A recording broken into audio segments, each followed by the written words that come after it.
Bismillahirrahmanirrahim. Assalamualaikum warahmatullahi wabarakatuh. Alhamdulillahirabbil alamin. Alhamdulillahilladzi ja'ala syahru ramadhana alladzi unzila fihi al-Qur'an hudan lin-nasi wa bayyinatin minal huda wal furqan. Asyhadu an la ilaha illallah wahdahu la syarikalah wa asyhadu anna Muhammadan abduhu wa rasuluh. Allahumma sholli ala sayyidina Muhammadin wa ala alihi wa sahbihi ajma'in. Rabbi a'udzubika min hamadati syayatin wa a'udzubika rabbi ayyahdurun. Subhanaka la ilma lana illa ma 'allamtana innaka antal alimul hakim. La haula wala quwwata illa billahil aliyyil azim. Allahumma sallimni li ramadhana wasallim ramadhana li wasallimhu minni mutaqabbala. Ustadz Tosi dan seluruh jamaah Masjid Al-Ikhlas Lentera Kolbu Bang Bukopin S. Parman yang dirahmati Allah Subhanahu wa taala. Kita bersyukur kepada Allah, tentunya kita semua masih dipilihkan oleh Allah untuk bisa bertemu dengan bulan suci Ramadan, bulan yang penuh dengan kemuliaan, bulan yang penuh dengan keberkahan, serta bulan yang menghadirkan keistimewaan dalam setiap detik-detak dari adanya bulan Ramadan tersebut. Maka tidak salah kalau Nabi Shallallahu Alaihi Wasallam pernah bersabda, "Lau ta'lamu ummati ma fi Ramadan, yatamannau an takuna sanah kullaha Ramadan." Seandainya umatku tahu apa yang ada di bulan Ramadan, maka niscaya mereka akan meminta semua bulan adalah bulan suci Ramadan. Maka tentunya kita semua yang diberikan kesempatan berjumpa dengan Ramadan harus menghadirkan amalan yang spesial, amalan yang istimewa, agar kemudian kita pun diistimewakan dengan kedatangannya bulan Ramadan ini. Jangan sampai Ramadan datang tak dijemput, pulang tak diantar. Kita mengisi hari-harinya dengan sesuatu yang tidak ada perbaikan dari bulan-bulan yang lain. Maka demi Allah, kita akan menjadi golongan orang-orang yang rugi karena Ramadan tersebut. Bahkan Nabi Shallallahu Alaihi Wasallam itu pernah memberikan peringatan kepada kita semua bahwa roghima anpuh, celaka menyesal. Kemudian sahabat bertanya, "Ya Rasulullah, siapakah yang celaka menyesal itu?" Kata Nabi, yang celaka menyesal adalah dia yang berjumpa dengan bulan suci Ramadan, tapi saat Ramadannya pergi nanti, dosanya belum diampuni oleh Allah Subhanahu wa taala. Kenapa? Karena saat dia berjumpa dengan Ramadan, dia tidak memaksimalkan kehadiran Ramadan dengan mengisi amalan-amalan kebaikan ketika bertemu. Maka oleh karena itu, alhamdulillah kita semua masih dipertemukan oleh Allah ini di hari ke-11 Ramadan. Semoga kita senantiasa dibimbing dan diarahkan oleh Allah untuk mengisi sisa hari-hari Ramadan ke depan itu dengan kebaikan.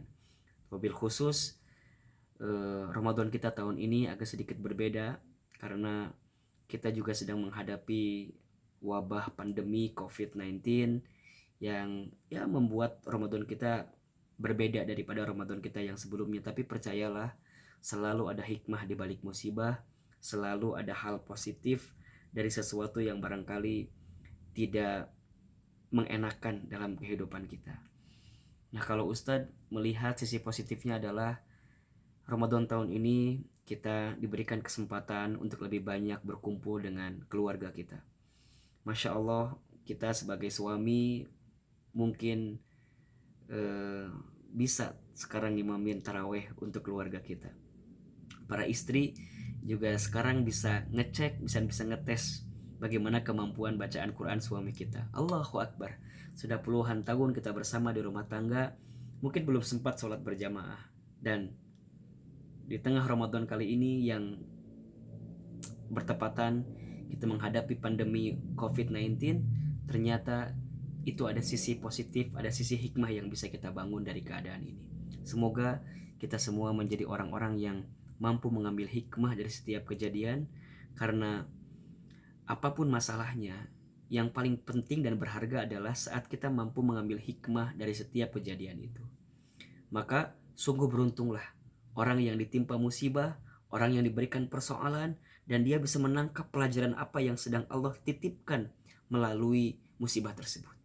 Dan tentu kita semua bisa mengambil ibrah, bisa mengambil pelajaran dengan apapun yang terjadi dalam kehidupan kita, tentunya tetap berhusnuzon kepada Allah Subhanahu wa taala.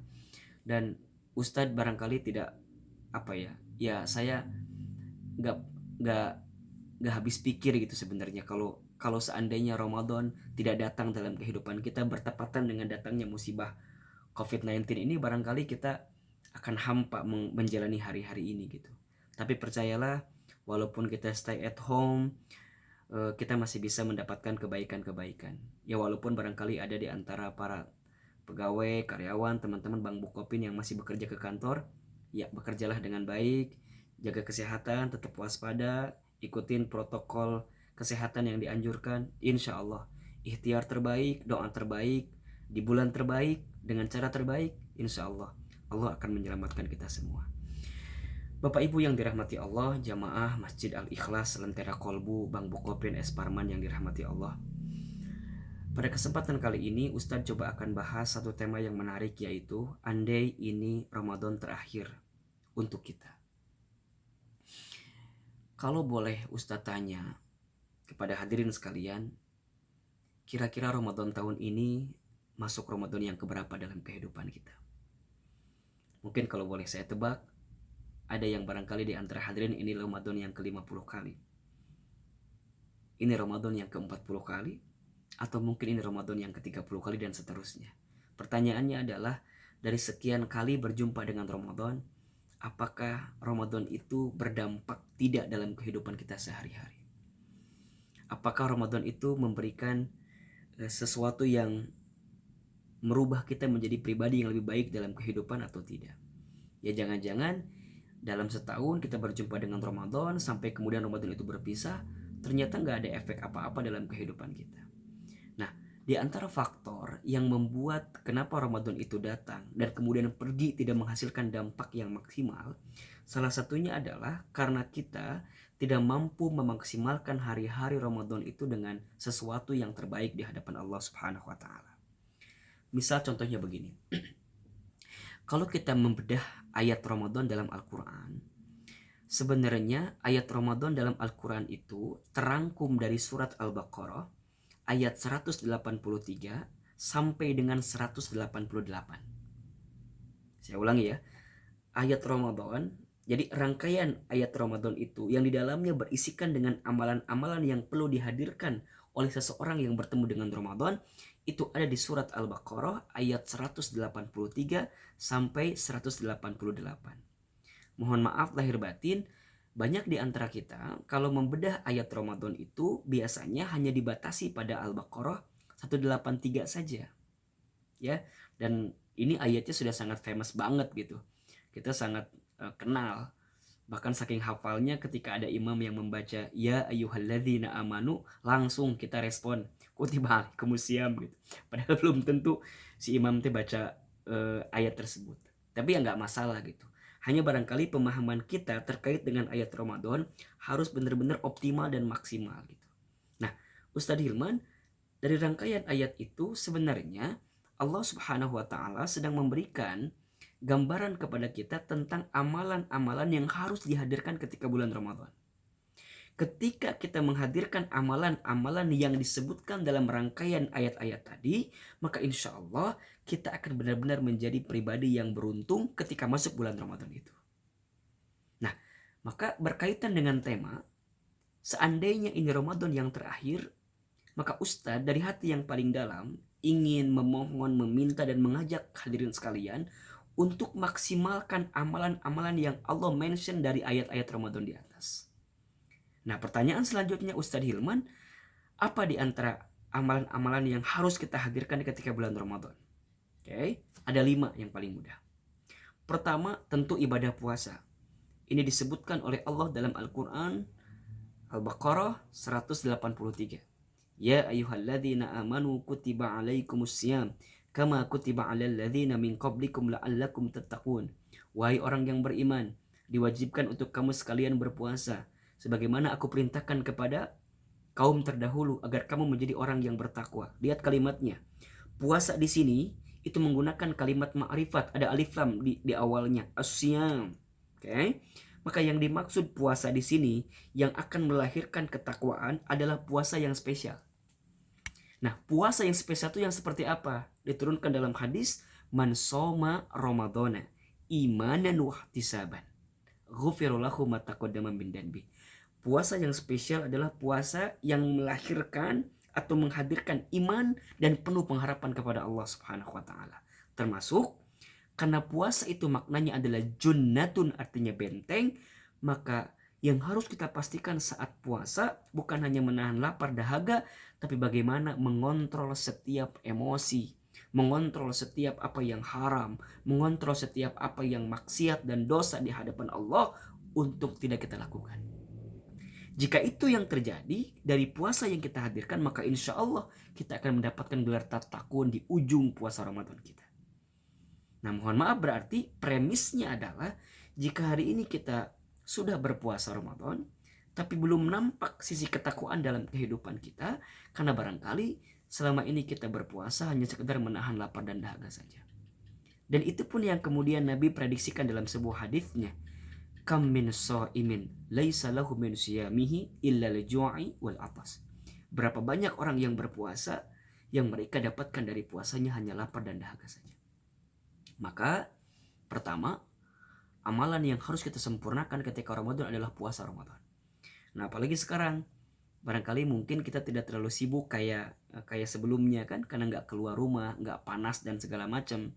Yuk kita sempurnakan puasa kita. Benar-benar hadirkan amalan-amalan lain yang bisa menguatkan ibadah puasa Ramadan kita. Kecilkan sesuatu yang membuat puasa kita pahalanya jadi berkurang. Mata dijaga, mulut dijaga, tangan dijaga. Karena itu yang akan kemudian membuat puasa berbuah mendapatkan ketakwaan dari Allah Subhanahu wa taala. Yang kedua, amalannya adalah Al-Qur'an, berinteraksi dengan Al-Qur'an. Disebutkan di Al-Baqarah 185, Syahrul Ramadan alladzi unzila fihil Qur'an. Bagaimana caranya Ustadz berinteraksi dengan Al-Qur'an? Setidaknya ada 4 cara. Pertama, qara'a yaqra'u qira'atan. Qira'ah, membaca Al-Qur'an. Ya. Kemudian bisa juga tala yatslu tilawah, bertilawah Al-Qur'an. Ustadz, apa bedanya qira'ah dengan tilawah? Beda. Qira'ah itu baca Arabnya saja.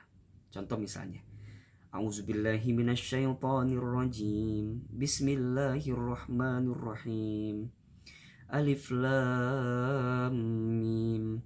Dzalikal kitabu la raiba fihi hudan lil muttaqin. Alladzina yu'minuna bil ghaibi wa yuqimunas salata wa mimma razaqnahum yunfiqun. Nah, itu qiraah. Tapi kalau tilawah itu baca artinya, mencoba untuk memahami. Contoh, Zalikal kitabu la raiba fihi hudal lil muttaqin. Demikianlah kitab Al-Qur'an yang di dalamnya tidak ada keraguan bagi orang-orang yang bertakwa. Lanjut lagi. Alladzina yu'minuna bil ghaibi wa yuqimunas salata wa mimma razaqnahum yunfiqun. Dialah orang-orang yang beriman kepada hal yang gaib, mendirikan salat dan kemudian menginfakkan dari sebagian harta yang dirizkikan oleh Allah Subhanahu wa taala. Dipahami artinya. Itu fahimah namanya. Tilawah. Kemudian yang ketiga ada hafidhu yahfadhu, menghafalkan Al-Qur'an. Ini kesempatan. Ayo. Barangkali Bapak, Ibu ya yang pernah punya hafalan tapi nggak pernah punya waktu untuk murojaah, ini kesempatan terbaik. Sampai yang terakhir, tadabbaro ya tadabbaru tadabburon. Mentadaburi Al-Qur'an. Mencoba untuk pelan-pelan membacanya, memahaminya, menghafalnya plus mengamalkannya. Nah, ini cara kita berinteraksi dengan Al-Qur'an. Ada yang nanya, Ustadz, kalau saya ngejar khatam boleh apa enggak? Boleh. Khatam kan bagian dari memperbanyak interaksi dengan Al-Quran. Bahkan mohon maaf, Imam Syafi'i itu rahimahullah itu, Allahu Akbar, ketika Ramadan minimal khatam 60 kali. Coba bayangkan. 60 kali hatam Al-Quran. Kita berkali-kali Ramadan barangkali belum sempat hatam-hatam. Nah ini kesempatan. Mumpung di rumah, kesibukan gak banyak, yuk hatamkan Al-Quran. Baca Al-Quran. Karena Ramadan adalah bulan diturunkannya Al-Quran. Maka barang siapa yang memuliakan Al-Quran di bulan diturunkannya, maka Allah akan hadirkan kemuliaan kepadanya.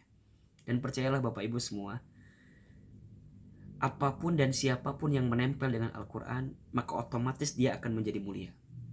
Otomatis. Bulan diturunkannya Al-Quran menjadi bulan yang paling mulia, Ramadan. Manusia yang diturunkan kepadanya Al-Quran, maka menjadi manusia yang paling mulia, Nabi Muhammad SAW. Malaikat yang diperintahkan untuk menyampaikan wahyu Al-Quran, maka menjadi malaikat yang paling mulia, malaikat Jibril. Tempat itu diturunkannya Al-Quran menjadi tempat yang paling mulia, Makkah dan Madinah. Maka apapun yang menempel dengan Al-Quran, maka dia akan dimuliakan. Artinya, jika Bapak Ibu semua hadirin ingin dimuliakan oleh Allah, maka dekati Al-Quran. Karena itulah yang akan memuliakan kehidupan kita. Dan bulan Ramadan adalah kesempatan terbaik. Yang ketiga, amalan yang tidak boleh ditinggalkan adalah ad-du'a. Wa idza sa'alaka ibadi anni fa inni qarib ujibu da'watad da'i idza da'an. Itu di surat Al-Baqarah 186. Nah, saya ulangi ya. Jadi kalau yang puasa itu Al-Baqarah 183 184, yang Quran 185, nah yang doa 186.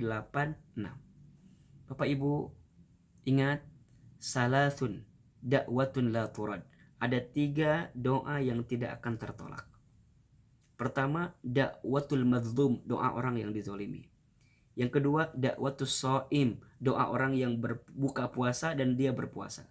Kemudian da'watul musafir, doa orang yang sedang di perjalanan.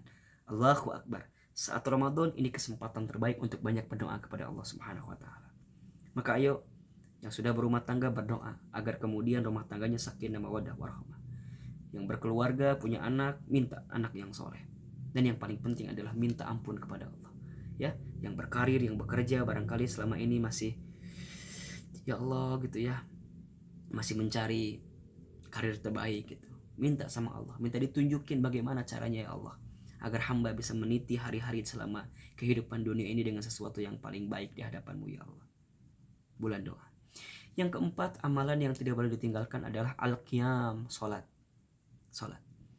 Terutama salat malam ya, salat malam. Apalagi nanti di akhir-akhir Ramadan, terutama di 10 hari terakhir Ramadan, itu di malam ganjil khususnya ada malam 1000 bulan namanya Lailatul Qadar. Kejar malam itu. Itikaf. Ustadz, sekarang kan gak bisa di masjid itikafnya, bisa di rumah? Bisa. Kan itikaf itu artinya berdiam diri, menyendiri, mengasingkan diri, berhenti sejenak dari kesibukan urusan dunia kita. Nah, kita hadirkan itikaf terbaik di hadapan Allah ketika bulan Ramadan. Ayo minta ampun.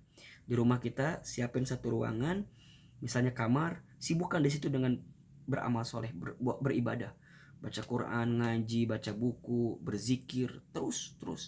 Termasuk juga bisa bersedekah. Dengan cara apa? Nah, sekarang kan banyak lembaga sosial gitu ya, yang bisa kita titipkan.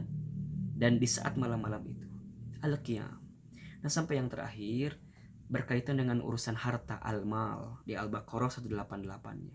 Makanya ada perintah zakat nanti ya, perbanyak infak dan sedekah di saat bulan Ramadan ini. Maka Bapak Ibu yang dirahmati Allah, andai ini Ramadan terakhir bagi kita, maka demi Allah, saya sangat meyakini Bapak Ibu akan memaksimalkan semua amalan-amalan tadi. Dan jika hari ini kita masih diberikan kesempatan Ramadan oleh Allah Subhanahu wa taala, maka maksimalkan 5 hal amalan tadi. Karena itulah yang akan membuat Ramadan kita lebih istimewa daripada Ramadan kita yang sebelumnya. Jadi mohon maaf lahir batin jikalau selama mengarungi hari-hari Ramadan ya, di beberapa tahun ke belakang barangkali kita belum maksimal dan Allah masih berikan kesempatan lagi untuk ketemu dengan Ramadan. Ini kesempatan emas.